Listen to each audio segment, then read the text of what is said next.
হচ্ছে এরই প্যারালালে এইরকম বেরোয়, এটাকে বলে শিরোরেখা।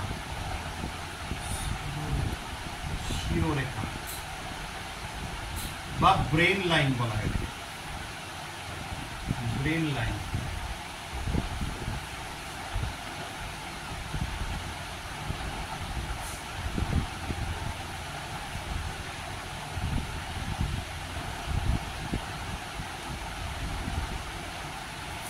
এর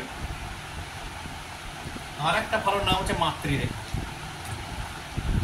মায়ের স্বাস্থ্য, ঠিক আছে, মায়ের স্বাস্থ্য, মায়ের মন মেজাজ, মায়ের প্রকৃতি, মায়ের জীবনযাত্রা কেমন ছিল এখান থেকে বোঝা যায়।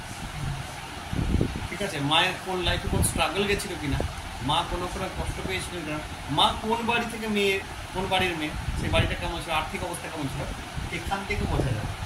মানে টোটালটাই past life, past and present, মায়ের দুটো বোঝা যাবে। আর ফিউচার এখান থেকে বোঝা যাবে, হয়ে যাবে। এরপরে আসে এইরকম একটা রেখা আঁকে দিয়েছে।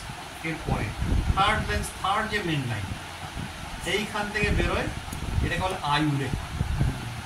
আয়ু রেখা বা লাইফ লাইন। লাইন এখানে এটার আর একটা নাম হচ্ছে পিতৃরেখা। আয়ু রেখার আর এক নাম হচ্ছে পিতৃরেখা।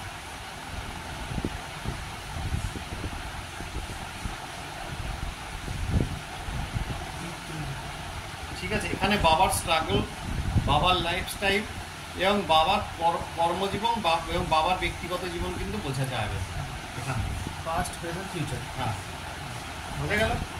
বুঝছি না এটা? আমরা একটু সাইড তাহলে এই লেখাটা বোঝা যায় না। এই 3 নম্বর না 2 নম্বর? 2 নম্বর 3 নম্বর লেখা যাচ্ছে না। রবির- ক্যামেরাটা আমার ধরে দেখবে। রবির আঙ্গুল, হ্যাঁ, এটা হচ্ছে শনির আঙ্গুল। এইখানেই লেখা আছে 3 নম্বর আঙ্গুলটা কোনটা। মধ্যম। এই যে মধ্যমা।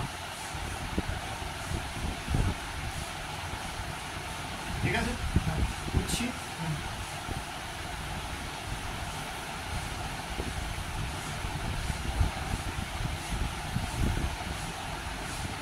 তাহলে এবারে আসি কনিষ্ঠান দিকে। এটা হচ্ছে কনিষ্ঠান। কনিষ্ঠান,